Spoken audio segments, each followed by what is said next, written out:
ஏதோ சொல்ற சால்வை தண்ணேன் எல்லாம் தெரிஞ்ச மாதிரி வந்து உட்காந்துக்கிறேன். என்னாச்சுடா? பெரிய எலக்ட்ரிஷியன் தானா நீனு? நீ எலக்ட்ரிஷியன், பெரிய எலக்ட்ரிஷியன் தானே?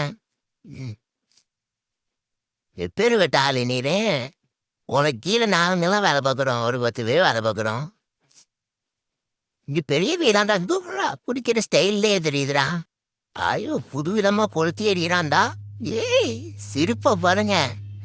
புகையோடு கொளுத்தி விட்டுருப்போம், ஐலாண்டே எரியட்டும். ஏதோ ஒரு வழி பண்ண போற, மிஷினு புகையாதான் போகுது. நான் பாரு, வேட்டா எலக்ட்ரிஷியன்னு சொல்லிட்டு வந்திருக்கிற ஹெல்ப்பர் வேலை பார்க்க விட்றானுங்க.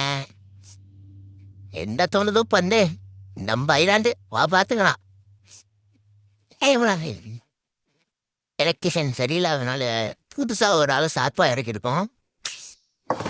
இவர் தான் முறுமுறுத்தனமாக வேலை பார்க்குறாரு. அதுக்காக இவரை வேலையை விட்டு ராஜினாமா பண்ணியாச்சு. பண்ணோன்னே இப்போ புதுசாக திறந்துருக்கிறதுனால எதை கனெக்ட் பண்ணுறாரு. ஆனால் என்ன இருந்தால் ஒன்றும் புரியலை. பாரும் பாருங்க ஆட்டம். இதை பார்த்துட்டு இவரு குறை சொல்கிறாப்புல. இன்ஜினியர் வந்துட்டாப்புல. ஒத்தா மியா